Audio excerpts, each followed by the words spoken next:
90 ఏళ్లకు ఒకసారి వచ్చేటటువంటి రక్షాబంధన్. ఆ రోజు 5 శుభయోగాలు. ఇంకా రాఖీను అన్నదమ్ములకు ఎలాంటి సమయంలో కట్టాలో ఇలాంటి విషయాలన్నీ ఇప్పుడు మనం ఈ వీడియోలో తెలుసుకోబోతున్నాం. రక్షాబంధన్ పండుగను అన్నదమ్ముళ్ళు తమ పవిత్ర ప్రేమకు చిహ్నంగా భావిస్తారు. కానీ శ్రావణ మాసంలో వచ్చే పౌర్ణమి రోజున రాఖీ పండుగ జరుపుకుంటారు.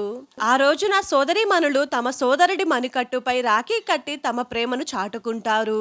2024 సంవత్సరంలో రక్షాబంధన్ మరింత శుభప్రదంగా ఉండబోతుంది. జ్యోతిష్యులు చెప్పే దాని ప్రకారం ఈ సంవత్సరం రక్షాబంధన్ పండుగ రోజున చాలా అద్భుతమైన యాదృచ్ఛికలు జరగబోతున్నాయి. క్యాలెండర్ ప్రకారం ఈ సంవత్సరం రక్షాబంధన్ పండుగను ఆగస్టు 19వ తేదీన అంటే సోమవారం జరుపుకోబోతున్నారు. ఈ సంవత్సరం రాఖీ పండుగ రోజున సోదరీమణులు ప్రేమ ఈ పవిత్ర బంధం భద్రనీడలో ఉంది.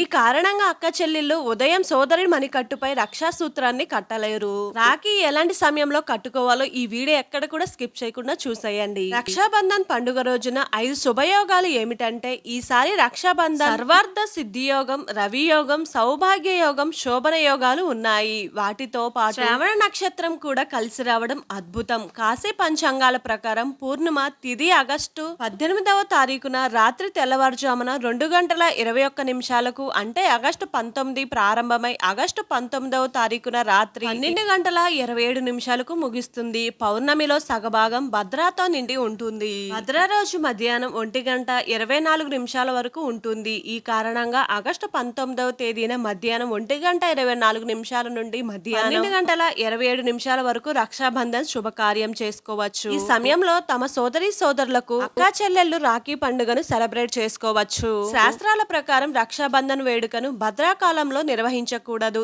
ఈ ఏడాది రక్షాబంధన్ భద్ర పంచక్ ప్రభావం కనిపిస్తుంది. ఈ నేపథ్యంలోనే రాఖీ పండుగను ఉదయం వేళ కాకుండా మధ్యాహ్నం పూట జరుపుకోవాలని పండితులు సూచిస్తున్నారు. పౌర్ణమి రోజున మధ్యాహ్నం 1:30 వరకు భద్ర నీడ ఉంటుంది. భద్ర సూర్యుడి కుమార్తె, శని దేవుడి సోదరి. శని మాదిరిగానే సోదరి భద్ర కూడా చెడు ప్రభావాలు ఇస్తుంది. భద్రకాలంలో చేసే పనులు విజయం కంటే నష్టమే ఎక్కువగా మిగులుస్తాయి. భద్రకాలం గడిచిన తరువాత రక్షాబంధన్ జరుపుకోవడం మంచిది. ఈ రాఖీ పండుగ మధ్యాహ్నం నుండి రాత్రి 8:12 వరకు శుభ సమయంలో జరుపుకోవచ్చు. ఇంకా పూర్ణిమ నాడు రాత్రి 8:12 నుండి చంద్రుడు కుంభరాశిలోకి సంచరిస్తాడు. ఆ సమయంలో పంచక్ కూడా మొదలవుతుంది. పంచక్ హానికరం కాదని పండితులు తెలిపారు. అయినప్పటికీ ఈ సమయంలో రాఖీ కట్టడం శ్రేయస్కరం కాదు. అంటే ఆగస్టు 19వ తేదీ ఉదయం శ్రావణ నక్షత్రం తరువాత ధనిష్ట నక్షత్రం కనిపించడం వల్ల ఇది రాజ్ పంచక్ అవుతుంది. అశుభమైనదిగా పరిగణించబడదు. అయినప్పటికీ రాఖీ పండుగను జరుపుకునే